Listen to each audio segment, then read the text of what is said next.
Stanford University. Please join me in welcoming Gloria Steinem to Stanford. I really want to spend most of my time talking about the future because that's what interests me. I live in the future. A reporter said to me the other day, "What are you most proud of?" I said, "I haven't done it yet." He said, "In this life?"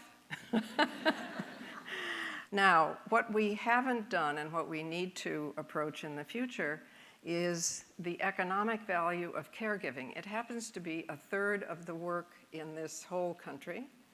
It is more than a third in agricultural countries.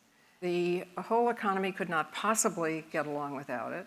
And the truth of the matter is that so far we've been counting as work only what males do or could do in the view of a biased society. Those women, those homemakers work harder and longer than any class of worker in the United States, with no reward, with a higher degree of violence, higher degree of drug addiction, alcoholism. It's very important that we recognize the third of the work in this country that is caregiving.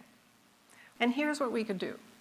We could attribute an economic value to caregiving at replacement level. There's a lot of things in the federal budget that have attributed values, right? We could easily attribute a value to caregiving and make that tax deductible if we pay taxes, and if we're too poor to pay taxes, tax refundable. Another big thing we need to do for the future is to link the movements. We somehow still see, we think somehow that the gay and lesbian movement is, even though it mysteriously came along at the same time as the women's movement, even though we were supposed to be stopped by being called lesbians, and so somehow it's a different movement.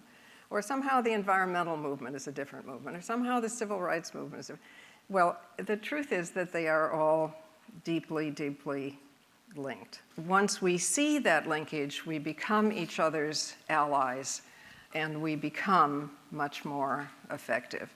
So if we choose every day to do the best we can, to act with kindness, there perhaps is no quality on earth more important than kindness.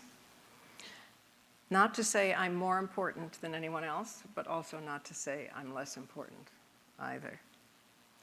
To overcome these crazy categories based on the fiction of race or gender or what is normal sexuality or ethnicity and so on.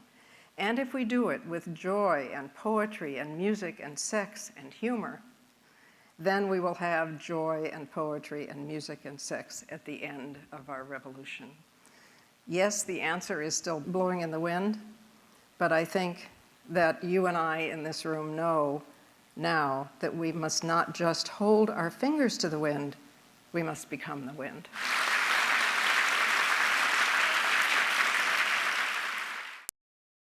For more, please visit us at stanford.edu.